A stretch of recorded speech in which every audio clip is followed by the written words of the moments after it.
హాడిని బుట్టు బుద్ధి తిరమైన విధంబున పెట్టు బుద్ధులా వేళల కంతెగాని మరి వెనుకకు నిల్వవు హేమకాంతి ఎన్నావడులకుండు ఉండుగాని ఒకనాడు పదంపడి సానబెట్టినందాడుకయుండునే ఇనుపతాటకు జాయలు ఓలు భాస్కరాం. నీకెంతైనా ఆసక్తి ఉండొచ్చు, పుట్టుకతో పుట్టినటువంటి బుద్ధి పుడకలతో పోతుంది అని సామెత. బుద్ధి అనేటువంటిది పుటకతో రావాలి కానీ తర్వాత మళ్ళీ మధ్యలో ఏదో అలంకారపు సొమ్ములు తెచ్చిపెట్టుకున్నట్టుగా బుద్ధులు మంచివి తెచ్చిపెట్టుకుందామంటే వచ్చేటువంటివి కావు. అవి స్థిరమైనగా ఉండేటువంటివి కాదు.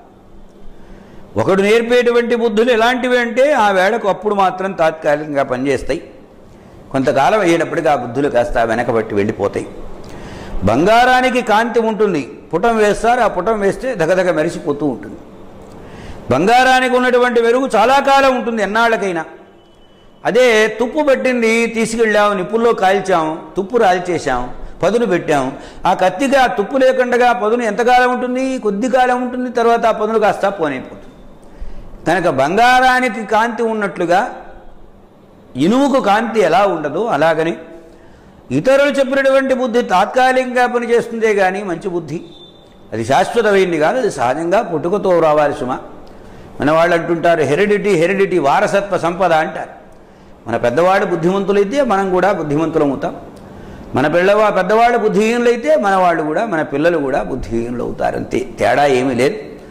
కనుక ఎప్పుడూ కూడా వైయక్తికమైనటువంటి బుద్ధిమత్వాన్ని సమర్థించేటువంటి అద్భుత కవితా విన్యాసమే మనకు ఇక్కడ ఈ పద్యం ద్వారా చెప్పినటువంటి మాట.